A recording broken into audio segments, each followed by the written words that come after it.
Yo, what is up, everybody? Your boy E-Man from the Average Joe Sports Talk podcast coming at you with another edition of the Unscripted Sportscast, baby. It is Monday. We had to just go out there and keep it gangsta, keep it legit. We got some news that I want to react on, as you always know. Your boy keeps it 100 when he comes to that kind of stuff. Let me check. Checking my audio here. You know, I like to check the audio on X because we failed a couple of times. I don't know. You know what I mean? But yeah, man, want to talk a little bit about this Bleacher report ranking their top 500 and disrespecting probably the second greatest player of all time, top 5 at worst, Kobe Bryant, by ranking him number 11. Going to touch a little bit of football as well. Big free agent signing today. The Jets get their guy. And talk about a little disappointing news, man, about a dude that's trying to do some right in a community but gets punished for doing it. We'll leave that one for after the segment. But let's start with the blatant disrespect that is Bleacher Report. Man, listen, dude, I knew Bleacher Report. It's a shit show, right? They're a joke in my book. However, you really got to go and clout chase that bad? Is your publication that bad that you have to go to these extremes? Excuse me, these extremes, right? Let me read this to you. Let me go back here. Let me check this. I'm gonna because you can't really see it, but I'm gonna go ahead and read you not the top 100. But let me give you the one they posted on their post is like the top 20 or so. Give me 1 second. Let me pull this up right here. I want to give you the top 20. MJ, I could probably agree with that. That is correct. LeBron, you know what, dude? As much as LeBron is a prima donna and, cloud chaser and, me and just check out our latest Cigars and Sports, my boy Jim and I did on Saturday. We kind of broke down the KD and LeBron and Steve Nash stupidity. But you know what? I'll give you credit. LeBron on number 2, even though I think Kobe Bryant should be number 2, that's not out of this realm. The stat, the stat patcher here, he's all about stats. Kareem Abdul-Jabbar, absolutely top 5. Magic, top 5. Bill Russell, I know he won a lot of championships and a good defensive player. Top 10. Shaq, I think 6 or 7. Duncan, all right. Bird, okay. Wilt, Steph, 10. And Kobe, 11. Love Steph, right? Love Magic. A lot of these guys. But Kobe is not 11. Kobe Bryant is not it's not out of the top 10. Kobe Bryant is not out. First of all, Kobe should not be out of the top 10. Kobe should not be out of the top 5. And it's debatable that he is probably the second best player of all time after Michael Jordan. It's blasphemy. It's complete sacrilegious. It is disrespectful to put Kobe Bryant as the best player, as one of the top 100 NBA players at number 11. Yo, guys, I mean, the Bleacher Report is smoking like a lot of crack over here. Lots of freaking crack. Kobe Bryant, to me, is debatable between him and LeBron for the second spot. It's debatable, but it's in my book, all the people, this is my opinion, Kobe meant more to the NBA, meant more to their team, hunger, competitive nature, more championships. After him and Shaq split up, he had less support than LeBron James could ever have. And is the only other player after Michael Jordan that has the killer instincts and did not bow down.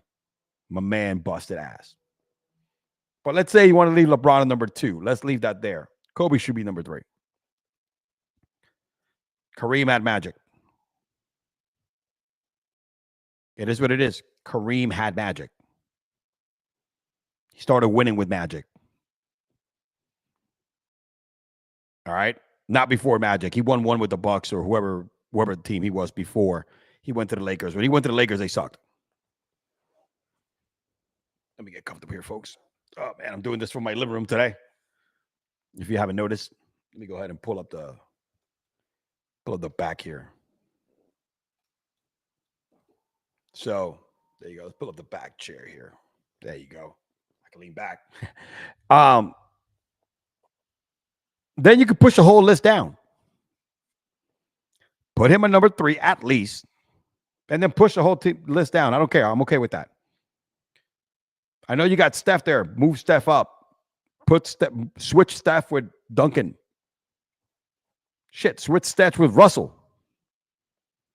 But there's no way in hell that you got Bird, Duncan, Russell over Kobe. Great names. Bird was the man. But Kobe was better than all those cats. Bleacher Report has become, just like ESPN, clout chasing garbage. It's like me and Jim mentioned this week on Friday that we have a bunch of publications ran by a bunch of knowing sports dudes that just peddle this shit. And these young kids don't do all the research and completely film it. They eat it. It's like right now, the blind leading the effing blind. It's BS, man. It's so much BS. It's the biggest crap in the world. Trying to open this article here by Bleacher Report, but it's now some stuff over there on my phone doesn't let it open. Kobe Bryant had the killer instinct, had the MJ, I'm going to get to you and win.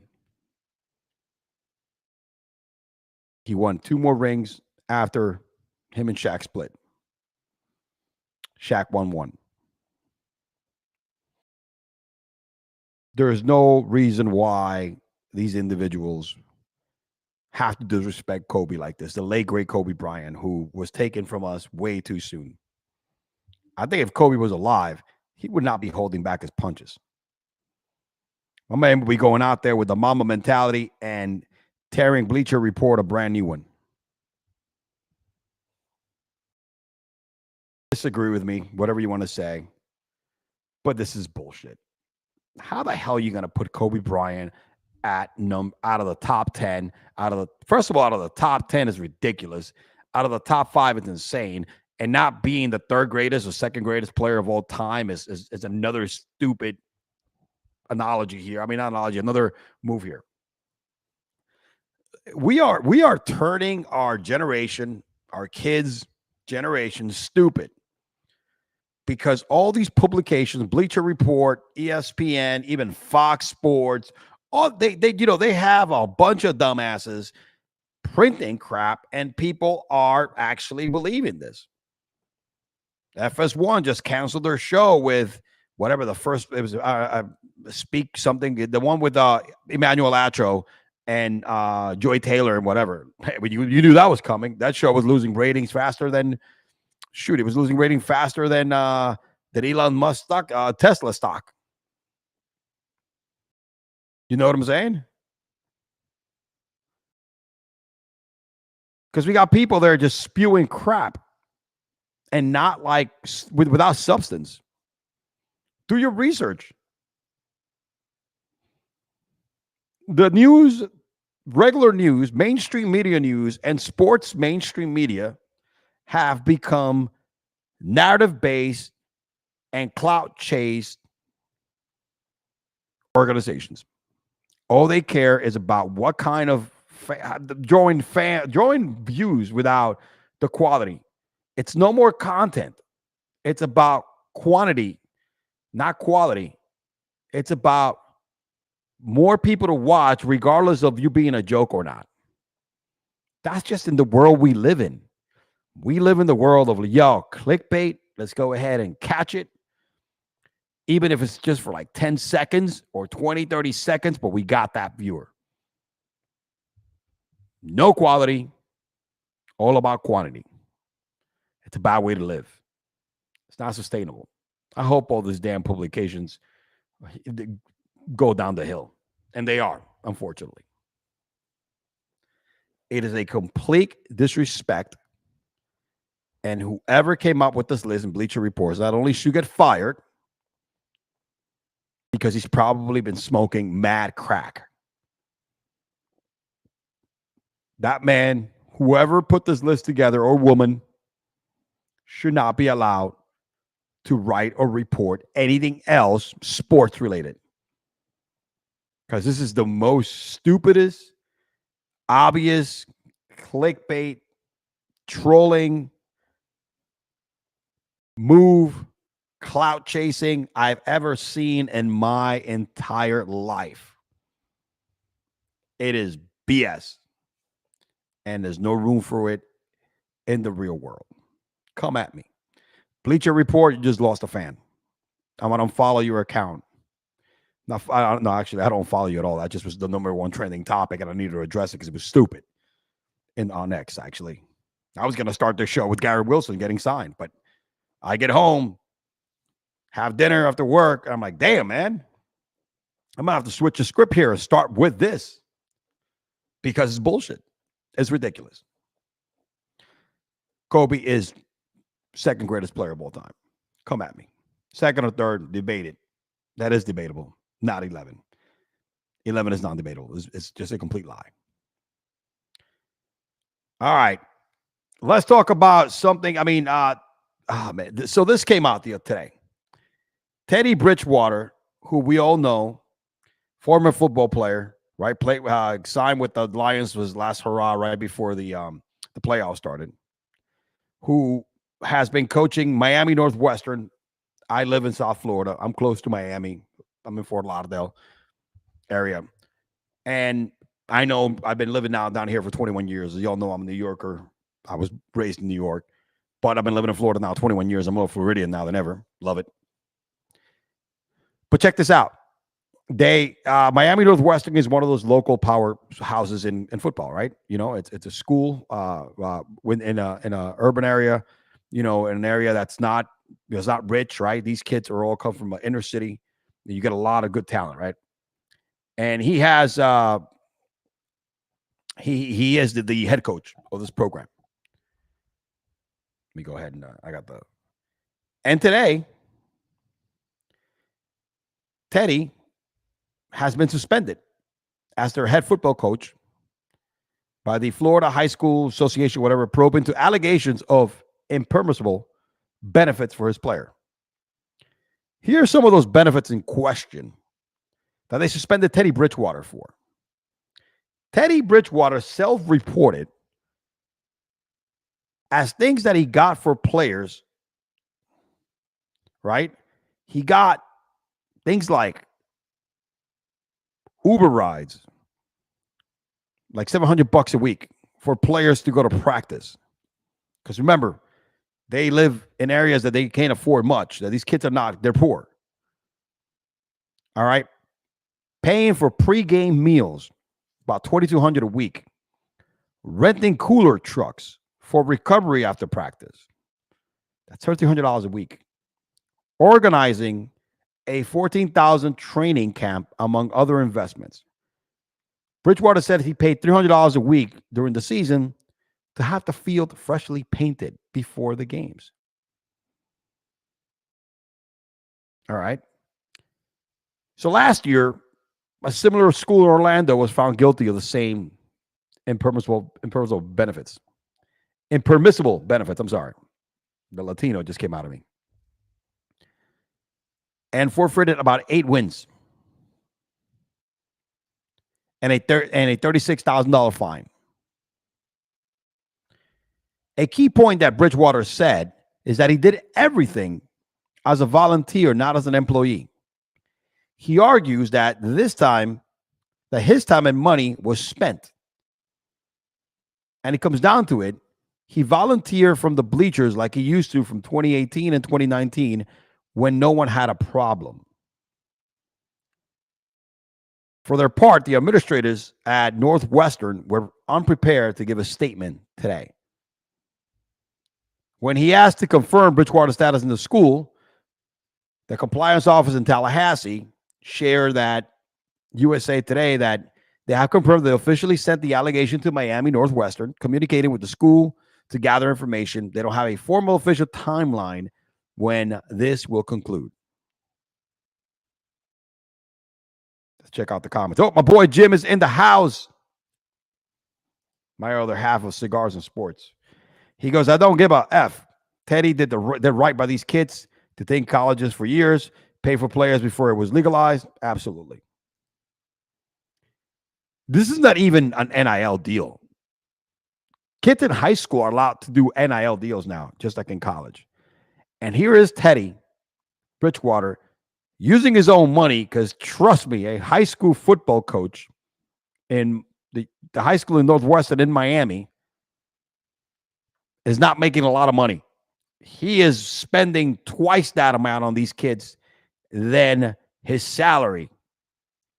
He's not doing this shit for the money. He's doing this for the community.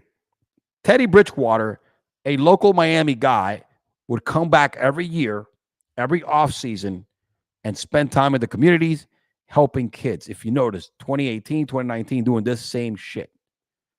Because he knows giving opportunities to these kids, giving them the tools that they need, right? The stuff that their parents can't afford. Because trust me, these kids are not going to these camps. They can't afford this. Some of these kids' parents live on Section 8. Some of these kids' parents are in jail. One household income, a bunch of siblings. That's the cards they've been dealt. So he knows that they have, he's helping the talent. And without letting this man explain himself, which again, he probably, when he took this job, he was like, yo, look, listen, I still want to keep doing this stuff as a former, alma mater, as a former student, but as a guy that, gives back to the community. Of course, it's probably all tax deductible, but it's going for a right cause. And we've come down.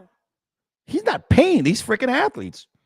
He is providing tools, recovery meals, freaking cooler trucks. All right. Some of these kids cannot even get to practice. Listen, in Miami, there's like New York, they ain't taking the train. There's no train. Public transportation is horrible. Some of these kids live about 10, 15, 20 minutes away. They can't walk there. Nobody walks in Miami. There's no buses that hook you up to a train. Yeah, you see trains, but nobody's taking that shit. Unreal. It's a shame that doing things and prioritizing the well-being of young athletes, making sure they're fed, they're able to, go to practice safely, all right, can become so like an issue on divisiveness. It's bullshit.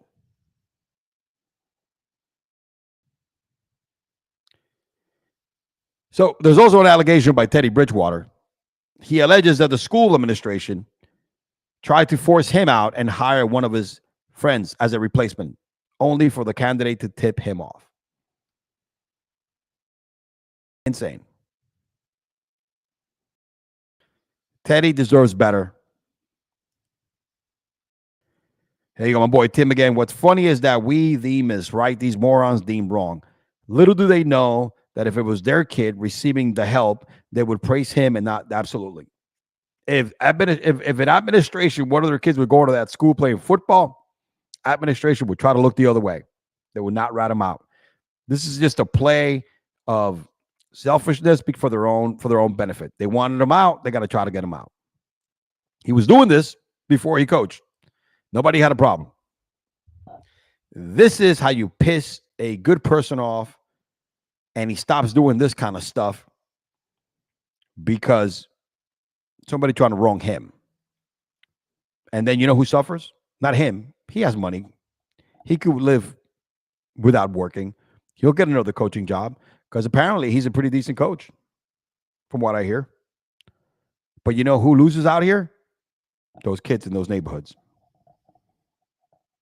If y'all never been to Miami, man, where those kids come from that go to that school, it ain't pretty.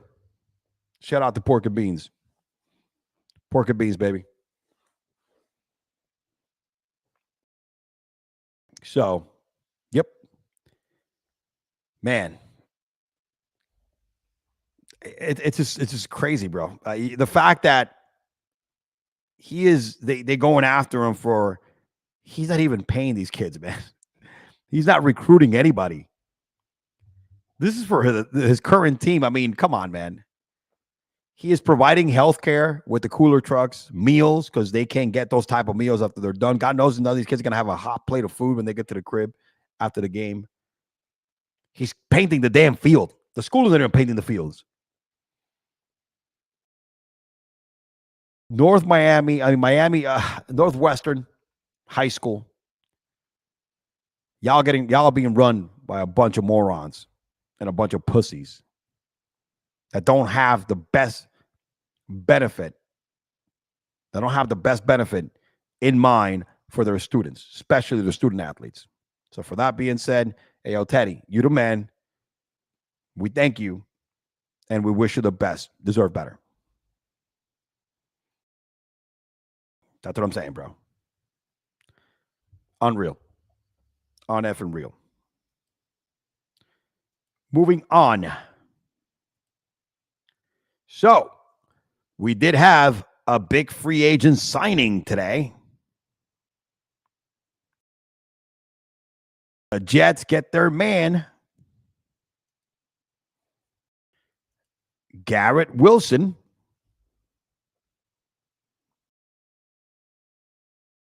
Shout out to Jim, man. Jim agrees with this, bro, because he knows. Check out our Cigars and Sports on Friday, man. We put more nails in the coffins of the GOAT argument. We gave you guys. We also check out the content, man. Fantasy content, all right. Our breakouts and locks for the AFC North and the NFC East, and some future bets as well from each division. Go check it out, man. Fire, YouTube, X, whatever the hell you want to go. Even Twitchy, Rumble. So, the Jets locked down Garret Wilson.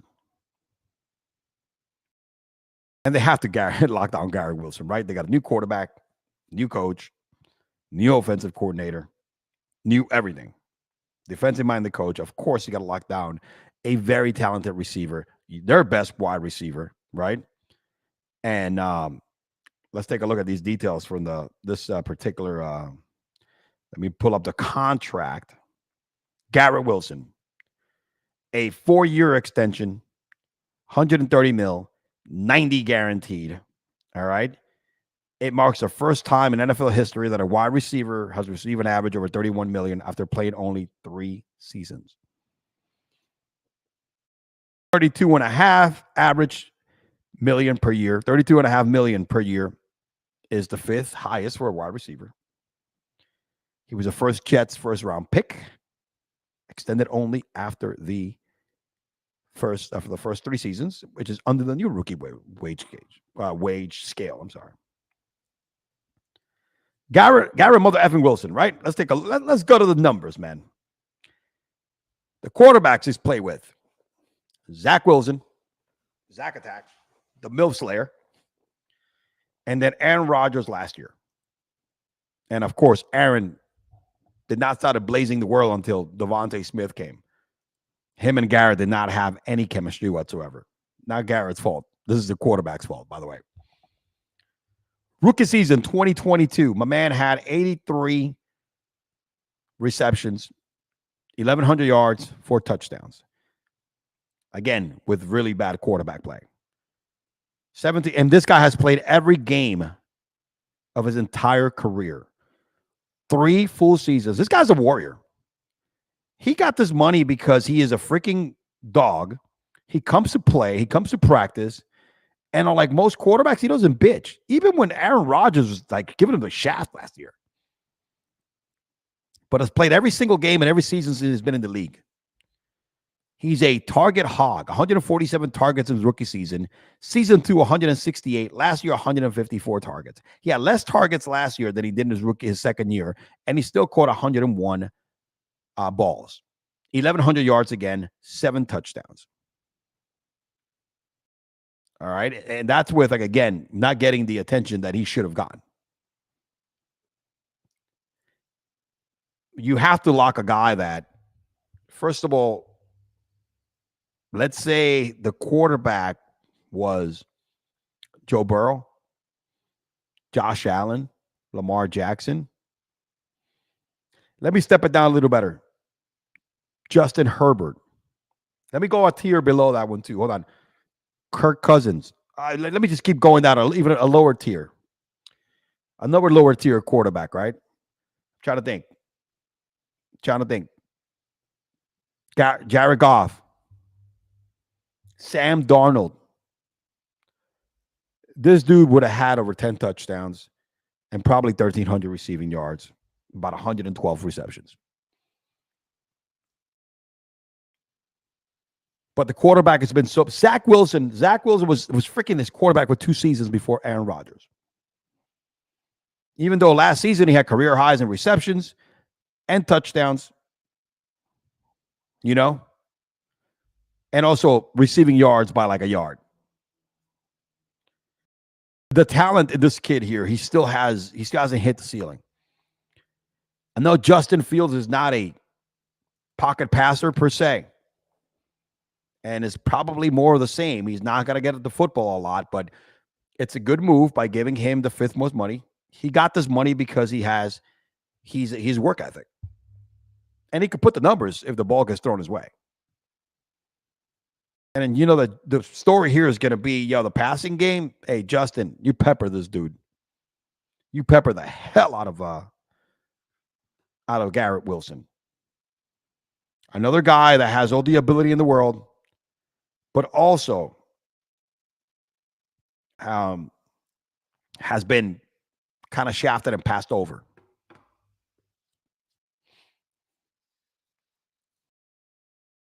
It is what it is.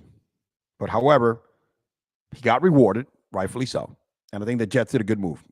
You got to lock in. It's a cheap rate. Because I'm going to tell you right now, he's going to have a record season this year. He's going to have his best season. He's going to break out and probably be a top 10 wide receiver, top 7, top 8. He's going to put some big numbers. From a fantasy standpoint, this dude's going to have his biggest fantasy year. I know Justin Fields is not freaking, Joe Burrow back there, slinging that pill. However, he will have his best season as a pro. Why don't you bookmark this, save it, because that's exactly what's going to happen. That boy Garret Wilson got paid, dog. He got paid. Very nice. That's all I got for you today, baby. It's the off season. I gave you a little bit of everything. Just, it's gonna be some short shows until the NFL season. If you got 2 hours to spare, me and Jim went ham on Friday. Check out our latest Cigars and Sports that we did this past Saturday. I'm sorry, we went ham on it. We did everything, man. You don't want to be disappointed, especially the last segment. So, I am floored. And by the way, the Home Run Derby is today, and it's probably going to be one of the least freaking watched Home Run Derbies in the history of the Home Run Derby. Nobody wants to do this shit anymore. Let's end this with the fact that, shout out to Chisholm, my boy, the Yankees. I think I picked his over home runs in the first round. But baseball needs to reinvent themselves and their all-star festivities. Because if players are not going to participate, the people that want to see hit 'em dingers, like back in the day, the people that went there were the homeroom leaders, the McGuires, the Sozas, the Bonds, the A-Rods. You know what I mean? All right, the Pujols. There was people, man. There was superstars. Superstars would go. Canseco's back in the day. If you were leading the league in home run, the fielders, they would show up, and that's what made it interesting in the drama. Because you had some other guys that were trying to go at you and trying to win it, right, against the big dogs. There's no big dogs in this race. There's no big dogs in this home run derby. The leading home run hitters in the AL and the NL, they're not there. I don't blame them. Judge has done it many times, but yet even Julio Rodriguez this year, who's there, one of the leaders in home runs in the American League, is here because nobody cares. Nobody wants to get paid. They don't care about the money or the price. So it's a shame because the home run derby used to be a classic. That's what was called the Midsummer Classic, the All-Star game, because the home run derby and all the other stuff came around was actually the magic before the big game. The Major League Baseball needs to look deep inside their soul and think about what do they need to do to get that magic back on these viewers. This old guy right here, at 47 years old, I was able to watch a full football game, a full baseball game back in the day without a problem when I was a kid, even all the way up to my probably mid-20s. I used to listen to the game on the radio because growing up as a kid in Brooklyn, we didn't have cable. So you only look forward to the games on TV. And the rest of the games, you listen to them on radio, especially in the summertime. And I was able to listen to the entire effing game on the radio. But the attention span has gotten so short, just like anybody else, damn screens, that even though they speed up the game a little bit, which works, it's still one of those things that nobody's watching a full entire baseball game anymore. And I'll guarantee you that nobody's watching this home run derby tonight. That's it. That's all I got. This is your boy E-Man from the Average Joe Sports Network. Signing out, y'all. Thank you for watching. Peace.